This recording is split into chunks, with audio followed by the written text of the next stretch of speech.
Hi friends, நம்ம இன்றைக்கி என்ன பார்க்க போகிறோன்னா ஒரு குட்டி கதை. இந்த கதை நமக்கு ஒரு நல்ல பாடத்தை கற்றுக் கொடுக்கும். வாங்க வீடியோக்குள்ளே போகலாம். குரங்கு ஒன்று மாம்பழத்தை சாப்பிட்டுன்ட்டு இருந்துச்சுங்க. அதுக்கு மனசில் ஒரு ஆசை. அந்த மாம்பழத்தோட கொட்டையை மண்ணுக்குள்ளே புதைச்சி வச்சா மரமாக வளர செஞ்சு இஷ்டத்துக்கு பழம் சாப்பிடலான்னு நினச்சிச்சுங்க. இது மட்டும் இல்லைங்க, ரொம்ப ஆர்வமாக அந்த மாங்கொட்டையை புதைச்சி வச்சு தண்ணீர் விட்டுச்சுங்க. குரங்கோட ஆசை மொத்தம் பழத்தை பறித்து சாப்பிட்றதுல தான் இருந்ததை தவிர மரத்தை எப்படி வளர்க்கணும்னு அது நினைக்கலங்க. காலையில் இருந்துச்சதும் முதல் வேலையாக மாங்கொட்டை முளை விட்டுருக்குதான்னு மண்ணை தோண்டி ஆராய்ச்சி பண்ணுச்சுங்க. கொட்டை அங்கே தான் இருக்குதான்னு பார்த்துட்டு திருப்பி அதை புதைச்சி வச்சுட்டு தண்ணீர் ஊற்றுச்சுங்க. நாட்கள் போனது, வாரமானது. ஆனால் குரங்கு புதைக்கிறத தோண்டி பார்க்குறத மட்டும் விடவே இல்லைங்க. இப்படி செஞ்சால் அந்த முடிவு எப்படி இருக்குன்னு உங்களுக்கே தெரியும் இல்லையா? ஆமாங்க, அந்த மாங்கொட்டை முளை விடவே இல்லைங்க. கோபம் வந்த குரங்கு வேகமாக அந்த கொட்டையை தூக்கி காட்டுக்குள்ளே வீசிட்டு போயிடுச்சுங்க. குரங்கோட ஆசை நியாயமானதாக இருந்தாலும் அதோட அவசரம் நியாயமானது இல்லைங்க. இந்த கதையில் இருந்து நம்ம என்ன கற்றுக்கலான்னா, எல்லாத்துக்குமே குறிப்பிட்ட அளவு காலம் அவசியங்க. இப்போது நீங்கள் எந்த வேலையை செஞ்சுட்டு இருந்தாலும் அந்த வேலை கண்டிப்பாக உங்களுக்கு வெற்றியை தருங்க. அதுக்கு என்ன செய்யணுன்னா, நீங்கள் பண்ணுற முயற்சியோட அந்த வேலைக்கு தேவையான டைமை கொடுங்க. சிம்பிளாக சொல்லணுன்னா, புல் ஒரு நாளில் முளைச்சிருங்க, மரம் முளைக்க நாட்கள் ஆகும்.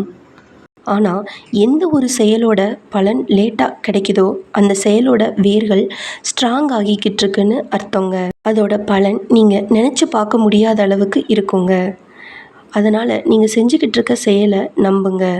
அந்த ப்ராசஸை தொடர்ந்து பண்ணிக்கிட்டே இருங்க. அதோட பலன் கண்டிப்பாக உங்களுக்கு நிச்சயமாக கிடைக்கும். குரங்கு அந்த மரம் வளர்ந்துருச்சா அப்படின்னு அந்த கொட்டையை தோண்டி தோண்டி பார்க்குறத நிறுத்தவே இல்லாத மாதிரி தான் நம்மளில் சில பேர் நம்மளே சந்தேகப்பட்டு இந்த வேலைக்கான பலன் நமக்கு கிடைக்குமா அப்படின்னு நம்மளே கொஷின் பண்ணி அந்த வேலையை பாதியிலேயே விட்டுடுறோங்க. ஒரு விஷயம் புரிஞ்சுக்கோங்க, எந்த ஒரு செயலுக்கான வெற்றியுமே ஒரே நாள் நைட்டு கிடச்சிறது இல்லைங்க. பொறுமையாக முயற்சி பண்ணுங்க. கண்டிப்பாக அதோட பலன் நீங்கள் நினச்சி பார்க்க முடியாத அளவுக்கு பெருசாக இருக்குங்க. நான் உங்ககிட்ட ஒரு விஷயத்த ஷேர் பண்ணிக்கலான்னு நினைக்கிறேங்க. நீங்கள் ஒரு படம் பார்க்குறீங்க, அந்த படத்தில் இருக்கிற ஜோக் உங்களுக்கு ரொம்பவே பிடிச்சிருக்கு. அந்த ஜோக்குக்கு நீங்கள் விழுந்து விழுந்து சிரிக்கிறீங்க. அதே படத்தையே நீங்கள் இன்னொரு தடவை பார்க்குறீங்க, அதே ஜோக் வருது உங்களுக்கு. ஆனால் இந்த தடவை நீங்கள் சிரிப்பீங்க. போன தடவை சிரித்ததை விட இந்த தடவை நீங்கள் சிரிக்க மாட்டீங்க, அப்படி தானே? சரி, இந்த படத்தையே நீங்கள் 3 தடவை, 4 தடவை, 5 தடவை, இப்போது ஒரு 10வது தடவை பார்க்குறீங்க. தடவை சிரித்த மாதிரியே இப்போவும் நீங்கள் சிரிப்பீங்களா? கண்டிப்பாக சிரிக்க மாட்டீங்க. ஏன்னா உங்களுக்கு தெரிஞ்சு போச்சு, இந்த ஜோக் இப்படி தான் இருக்கும், இதில் இந்த விஷயங்கள் தான் வருது. ஸோ அது நமக்கு தெரிஞ்சு போனதுனால திருப்பி அதை பற்றி யோசித்து நம்ம சிரிக்க மாட்டோங்க.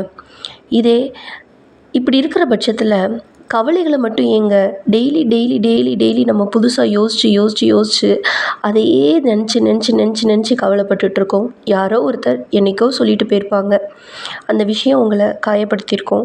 ஆனால் அதை முதல் நாள் நினைக்கிறப்போ எவ்வளோ காயம் இருந்துச்சோ, நீங்கள் ஒரு வருஷம் கழித்து நீங்கள் அதை நினச்சி பார்க்கும்போது கூட உங்களுக்கு அதை விட காயம் அதிகமாக தான் ஆகுது. ஏன் கம்மியாக மாட்டேங்குது? சிந்திச்சு பாருங்களேன். மகிழ்ச்சியோ கவலையோ ரெண்டையும் ஒரே மனப்பக்குவத்தோடு எடுத்துக்க நம்ம பழகிக்கிடும்போது நம்ம வாழ்க்கை ரொம்ப சந்தோஷமாக மாறிடுங்க. இவ்வளோ நேரம் நான் பேசுகிறத ரொம்ப பொறுமையாக கேட்டவங்களுக்கு ரொம்ப தேங்க்ஸுங்க. சைனிங் ஆஃப், உங்கள் சகோதரி பாசிட்டிவிட்டி பத்து. பாய்.